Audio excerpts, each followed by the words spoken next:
This is an exciting video because it's such a simple principle and it produces immense amount of reward, fulfillment, and satisfaction. And a lot of people think, oh, it's common sense, but how many of us actually practice it? And what it is doing what you don't feel like doing. It's that simple. As you plan your day, plan it out in a way that you are doing the unpleasant things first, things that you're most resistant to first, and structuring that into your day. The payoff is huge. How good you feel after doing something that you've been resisting or you didn't want to do is immensely rewarding, and it builds confidence. It allows you to avoid or minimize procrastination, to be a man or woman of your word, and you get the benefit of progressing on something that will produce results, produce value. And I've written down some examples of things, what I'm talking about. So this is all about short-term pain or short-term discomfort for long-term gain, long-term reward. So the principle we want to live our lives by, and very few people do, is short-term pain. I'll endure the suffering and the pain in the short term in order to reap the benefit of a long-term gain. Short-term pain, long-term gain. You know, we should hang it up somewhere in our bathroom or in our bedroom or near our computer, because it's such a life-changing principle in which to live your life. And every day we make hundreds, if not thousands of decisions, little seemingly insignificant decisions as what time I'm going to get up, am I going to hit the snooze alarm, am I going to go to the gym, am I going to exercise, what I'm going to eat.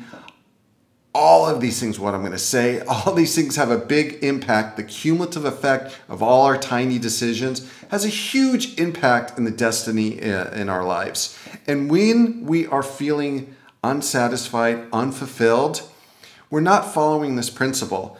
My clients, I'm a life coach, and my clients that I work with, the ones that feel unhappy, dissatisfied with their lives, discouraged, unmotivated, they follow the reverse principle. They follow short-term gain for long-term pain. And they follow what feels good in the short term. And so it's a very emotionally based way to live your life versus saying, no, I'm going to use my rational, logical, intellectual mind to make decisions that are going to make my future self happy.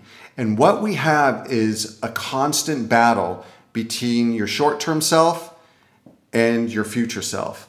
And your short-term self wants what's comfortable, what's easy, wants what's pleasurable, wants what gives you satisfaction, wants what requires a little effort. It wants to be lazy. It wants to avoid discomfort. It wants to, it's just a pleasure seeker. It really is. And it's very short-term, that pleasure. And so you constantly need more of it. And it becomes addictive, and that's, video game addictive, shopping addiction, internet addiction, alcohol. It feels good at the moment, but afterwards, the hangover effect of whatever it is, spending, wasting 2, 3, 4 hours on the internet, the hangover effect of that makes you feel really poorly, especially when you think about all the other options that you had of how you could spend that time. For me, time is your most valuable resource. It is the most valuable asset that we have, and it's absolutely incredible how we piss it away, how easily we flush our time down the toilet with things that don't follow this principle of short-term pain for long-term gain. And then we can't understand why our lives are chaotic, why we're overweight, why we're unhappy. All of these things is based on the small decisions we make from day to day. And if you really want to change the course and direction of your life, if you change the rudder on a ship, only change it a few degrees, and over a long distance, you'll be at a completely different destination. And that's what we want to focus on, is how can I make small little decisions that are not going to overwhelm me, and have these victories and then build upon them. And the decisions are filtered through this principle. I'm going to choose things that give me a short-term pain for long-term gain. And then your future self starts to win that battle. It starts to say, no, we're not going to do that now. First, we're going to do the things that we're resisting or makes us uncomfortable or that we don't want to do, have been procrastinating. And I've said this in previous videos, but it's really important to remember. The hardest part is starting. Just get started. Set a timer for 5 minutes, 15 minutes. That is the most effective way to bust through procrastination and resistance. And doing things that you don't want to do but are beneficial to your future self. And your life direction will take a huge shift, and there will be a lot more fulfillment. And I'll just give some examples. So some of the short-term gains, here's the short-term gains for long-term pain decisions that we all make on a regular basis. Eating processed foods. There's one nutritionist who says if it has a wrapper on it, it's not healthy for you.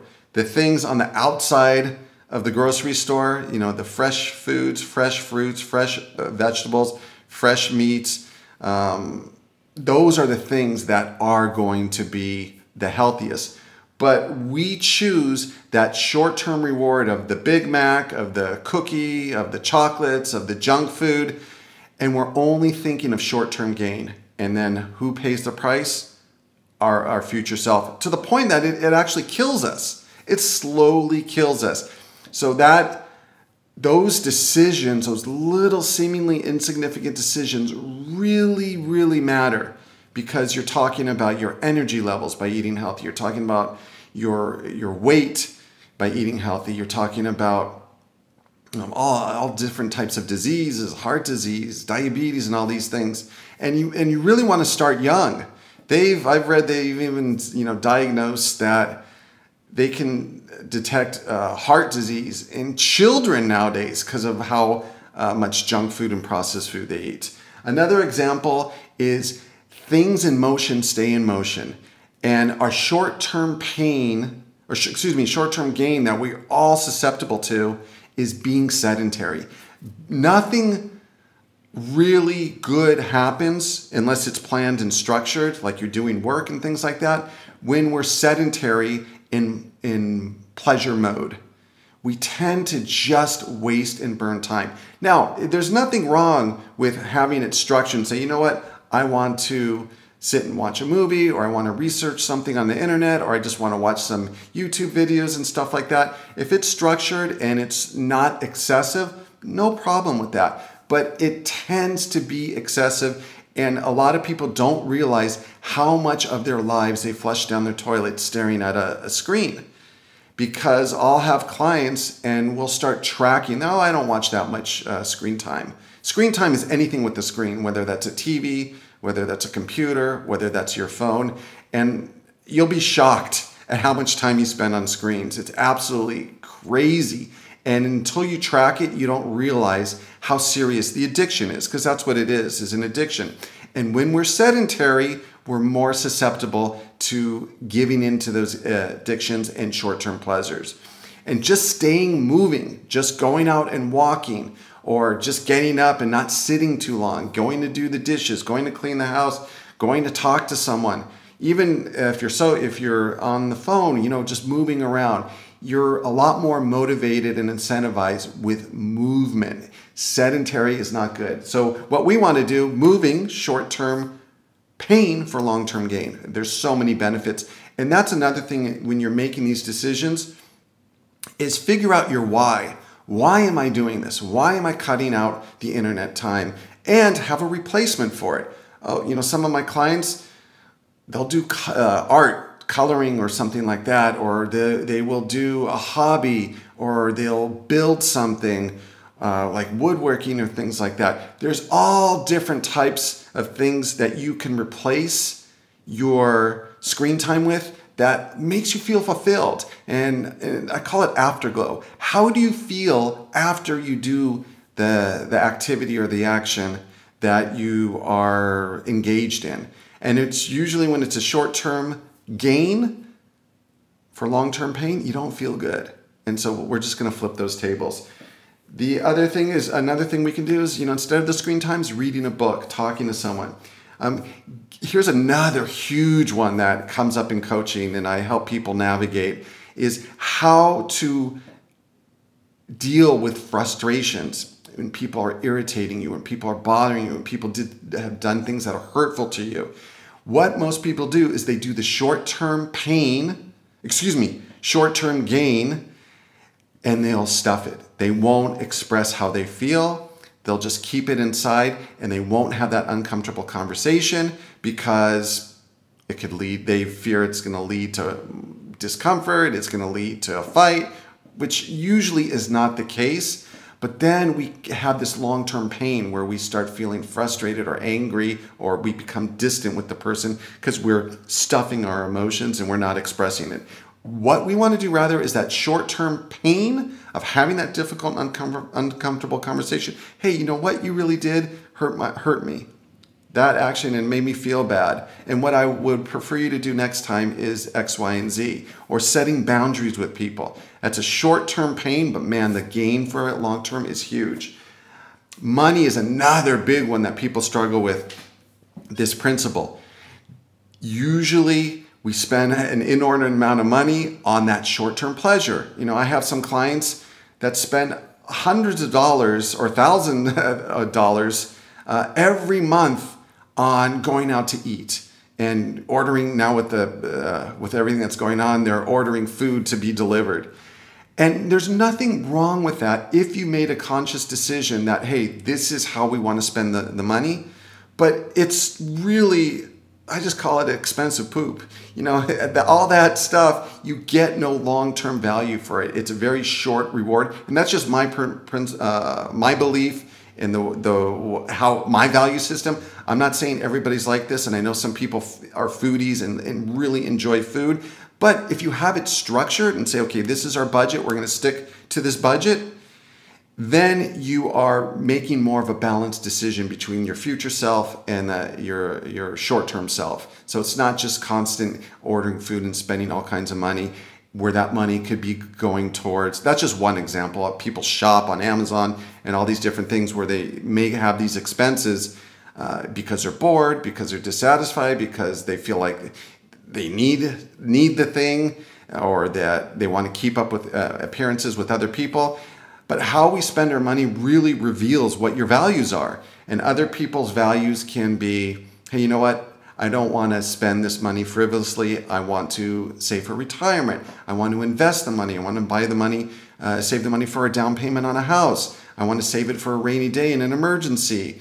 I want to save it for a car, even though that's not the wisest investment, but it might be something that you find very rewarding and fulfilling. Save it for vacations, things like that. So saying no to those short-term immediate gratification for that long-term reward, and your future self will thank you when retirement comes, or when you're wanting to get out of an apartment and you want to buy a house. It will really feel, you'll feel appreciative that you followed that principle, short-term pain for long-term gain. And then the other thing, this is the last thing of another example, is that we live our days and we take action based on our emotions. Oh, I don't feel like doing that, so I'm not going to do it. Instead of planning our days, short-term pain, planning the day, putting the effort into it, and then executing on that plan. It can there's effort, there's a cost to it, but the reward is immense. That, again, it comes back to that long-term gain. I'm just kind of repeating and want to drill this mantra in because it's so important. And a lot of my clients, when they first come to me, they really struggle with sticking to a plan or sticking to a schedule. So what I do in coaching is help them develop a plan that is going to work for them, that's achievable, that's not overwhelming, that's realistic, and having that added accountability of a life coach to help them stay and stick with the plan that they want to complete. And that pays off in dividends. And I just started playing around with a new task manager. It's unfortunately right now it's only for iOS and Mac, but it's called Smart Tasks, and I'll put a link in the description. It's really, for me, a game changer because it allows you to color code your tasks. And what I do is I color code my task, and I'll put tasks in the red that I'm most resistant to, but have the most reward if I do them. And then I'll put orange and then like a dark colored yellow beneath, and so I can, below. So it's basically high, medium, and low priority or payoff for each of those tasks. And usually the higher the payoff, the more resistance there is. And it's just a really good visual way to see how effective your time management is. And what I want to see is I don't want to see it all red tasks, which are my highest priority and what I'm most resistant to and require the most effort or going to be most painful. But I want to see that a portion of that, maybe a third of my tasks. And color coding it that way also prevents something called creative avoidance, where we are productive for productive's sake and we're not prioritizing what we need to do. So we can be busy, but not very productive and efficient. And usually when we're very busy, we're focusing on what is urgent, but not necessarily important. And when we're setting up our plans, and everything that I'm talking about is really about what is important and not urgent. That's where a majority or a big chunk of our time should go. What's urgent, what's not, but not important. When I say, what's not urgent but important. Not urgent but important. That's where we want to focus on, and that's like planting seeds. Once we start planting those seeds, we're able to reap the fruit and reap the harvest in the future. The challenge is there's no real consequences if you don't do the important but not urgent. You know, if you eat the junk food, if you don't start saving for retirement or for a house, if you don't go to the gym, it's not urgent. There's not going to be anyone knocking down your door, anyone giving you a hard time, or any immediate consequences to negative consequences to yourself. And so it's so easy to avoid the not urgent but important. It really is a trap that we all fall into. And so with that app that I'm using, and there's no affiliation, I just love innovative apps that have a different take on things like task management, and I pretty much have tried them all, and I really like his approach about color coding it, and then they're really easy to reorganize and restructure your week. And you could do this on pen and paper, color code your tasks, put a red, orange, and yellow by it so you know which ones need to be first. Makes a very big difference. And that really is about it. Once you start doing this and you start small, you'll see the difference. Your life, like I said, will take a different trajectory. You'll start feeling much more confident, much better about yourself, much more rewards by doing things that you don't want to do. It's just a better way to live, really, when it comes down to it. And that's keeping your future self as the big decision maker in your life. Always ask yourself, what would my future self want with these decisions? And just the cumulative effect of all the little decisions decides your destiny. If you'd like very affordable life coaching, send me an email. It's in the description. The consultation is absolutely free. The first session is 50% off. And then after that, the prices are ridiculously low. Even students benefit or can afford it, and everybody benefits from life coaching.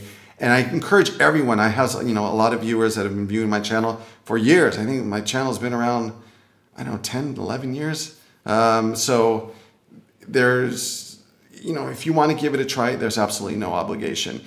Comments are greatly appreciated.